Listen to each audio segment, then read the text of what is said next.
Hey everybody, I'm Scott. It's fundraising time again at antiwar.com.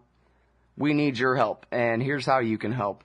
Stop by antiwar.com/donate or call Angela Keaton, our development director, at 323-512-7095. That's 323-512-7095, or you can shoot her an email over to akeaton@antiwar.com. Thank you very much for your support.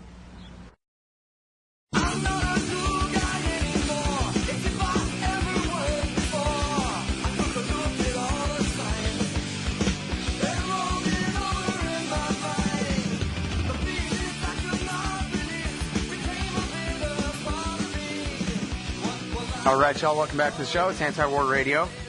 Scott Horton, and our next guest on the show is Andrew Bacevich, former lieutenant colonel, retired.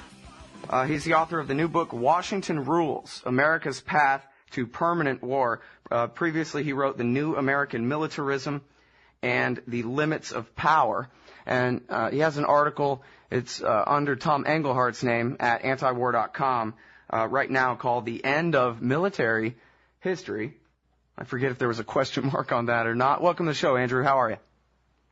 Thanks very much. I'm fine.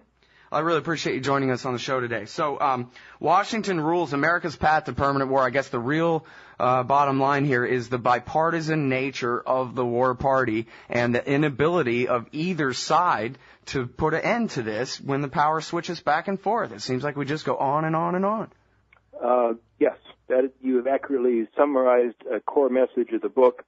The fact that since the end of World War II, a national security consensus really has prevailed, leading to the excessive militarization of U.S. policy, and I think bringing us to where we are today, where war has become a normal condition. The one additional thing I would want to emphasize is that it's not simply that Washington is doing these things to us. Rather, we, the people, become complicit because it's happening right in front of our noses, and we really don't ask the critical questions about whether or not things like war in Afghanistan, now in its 9th year, actually makes any sense whatsoever.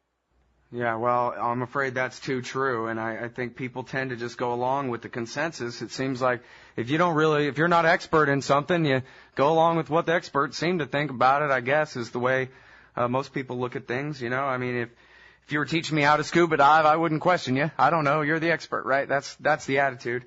And I think also that people believe, and it's interesting. I've read your work for many years, and you always write from this sort of this point of view of a detached, almost like a narrator in the interests of the nation.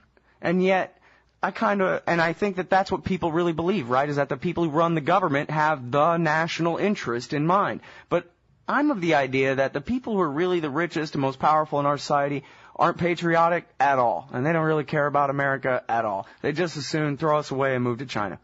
Not sure I agree with you.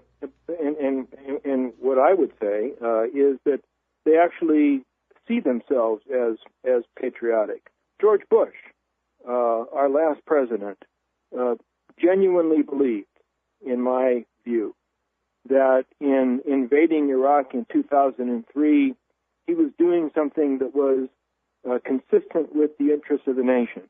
Now, he was wildly wrong on that, and he also was utterly blind to the fact that his convictions in many respects derived from a set of other considerations at odds with the well-being of the nation. So yes, if you're a general, you believe that it makes sense for us to be spending $700 billion on the Pentagon's budget.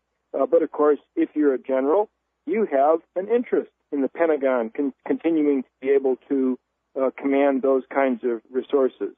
So convictions and interests blur in ways that make it difficult for people to recognize how utterly irrational or counterproductive some aspects of our policy have become. Yeah, that's an interesting way to put it. Man with a hammer, everything's a nail kind of thing. I remember actually reading a Tom Clancy novel, 12 years ago or something, long ago. That's a long time to me. where the people from the biggest corporations and the government are this revolving door and whatever, but it just is completely accepted as, of course, legitimate. These are the best and brightest of us all. So, of course, they run TRW and the Defense Department, et cetera. Well, I mean, I think that we're oversimplifying a little bit, but there's a core truth in what you say. The people who run Wall Street and the people who run Washington share a common worldview, and that common worldview very much informs the way Wall Street and Washington view our military power, its purposes, and the amount that we should be investing in military power. Mm-hmm. And your purpose in this article, as well as in your recent books, is to explain that, from your view, American military power is really not good for anything in terms of, as far as going around the world in order to gain at the expense of these other people in these wars. If it's good for anything, it's good for defense, and that's about it, right? Well, essentially, yes. I mean, I am not a pacifist. I don't wish to see us disarm. I would like to see us have a strong and effective military, but I am absolutely persuaded that force is useful. Only in very limited and specific circumstances. The belief that military power can effectively be used to shape the international order, to transform societies like Afghanistan, is a great illusion, and it's an illusion that we can no longer afford to indulge. Well, I've always thought that you set a really great example, because in the most simple TV narrative, to be anti-war means that you're like Michael Moore or something like that. And then there's Andrew Bacevich, and he's calm and he's patient and he's methodically explaining to you what's good for the American Republic and what's not. It doesn't have to be a liberal or a conservative thing, but you always put it across in a way that I like to believe can appeal to conservatives and nationalists and people who would tend to go along with what the war party says. Well, I thank you very much for that, and I hope that people do view my writing in that way. But, I mean, I would want to reinforce the point that you just made. I think that the notion that questioning war or being skeptical about military power should qualify as a radical or off-the-wall kind of view is itself, I think, deeply un-American. We have forgotten that we have a very rich history in this country in which patriotic Americans were profoundly skeptical of war and of military institutions. And it's time, I think, for us to recover a certain amount of that skepticism. Mm-hmm. Well, it seems like it's really a threat to our traditions, isn't it, to have so many people engaged in warfare all the time and then coming home, or even while they're gone, their families breaking up and people being unfaithful, and then they come home and they're cops and they abuse people on the side of the road, and you have more and more, racism because people who started out nice kids come back to testing the Hajis as they've been trained to do while they're in the war. This is really polluting who we are here while we're waging these wars over there. Never mind all the violations of our Bill of Rights that goes along and all the rest of that. No, I think one of the really most troubling results of this perpetual war in which we find ourselves involved is that our soldiers have to deal with the consequences.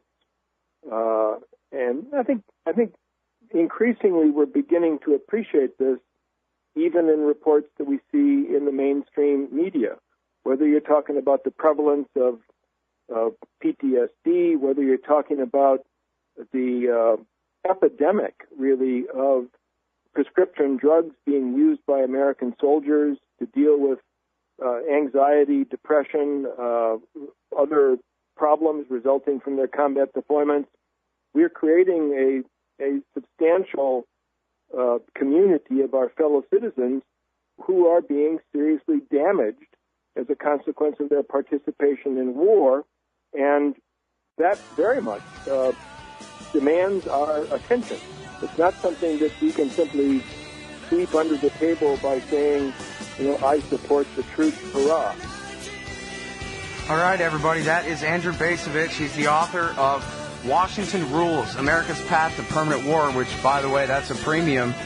You get the book if you donate to antiwar.com this week, more than $100. And we really thank your participation in that. And thank you very much for your time on the show today, Andrew. Thank you.